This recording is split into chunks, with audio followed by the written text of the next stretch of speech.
বাংলাদেশের সঙ্গে এই কেমন আচরণ ভারতের? খোদ রাজধানী দিল্লির বুকে থাকা বাংলাদেশি হাই কমিশনের সামনে তাণ্ডব চালালো ভারতের উগ্র হিন্দুত্ববাদীরা। এমনকি প্রধান উপদেষ্টা ডক্টর মোহাম্মদ ইউনূসকে নিয়েও অশ্রাব্য গালাগালি করেছে অনেকেই। এই উত্তাপ ছড়িয়ে পড়েছে কলকাতা, শিলিগুড়ি সহ অন্যান্য উপ হাইকমিশনের সামনেও।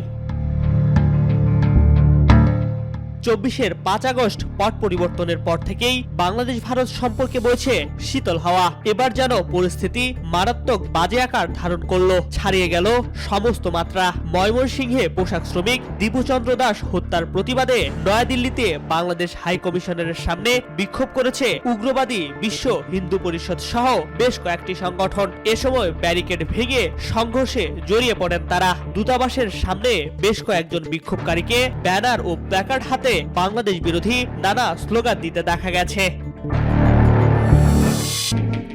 বিগত কয়েকদিন ধরেই ভারতে অবস্থিত বাংলাদেশের হাইকমিশন ও ভিসা সেন্টারগুলোতে নিরাপত্তা ঝুঁকি লক্ষ্য করা যাচ্ছে।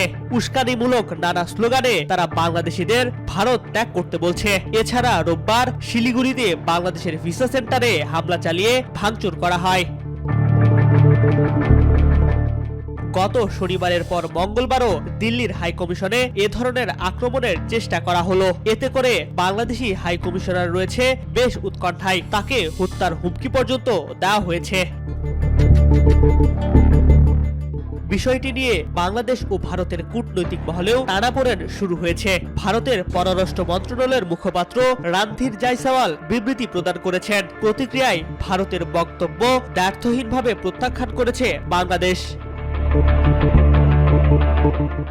বিশেষ করে প্রশ্ন উঠছে, উগ্র হিন্দু সংগঠনের সদস্যরা হাই কমিশনের মতো এমন সংবেদনশীল এলাকায় কিভাবে প্রবেশ করতে সক্ষম হলো? অনুমতি ছাড়া সেখানে পৌঁছানো সম্ভব হওয়ার কথা নয়।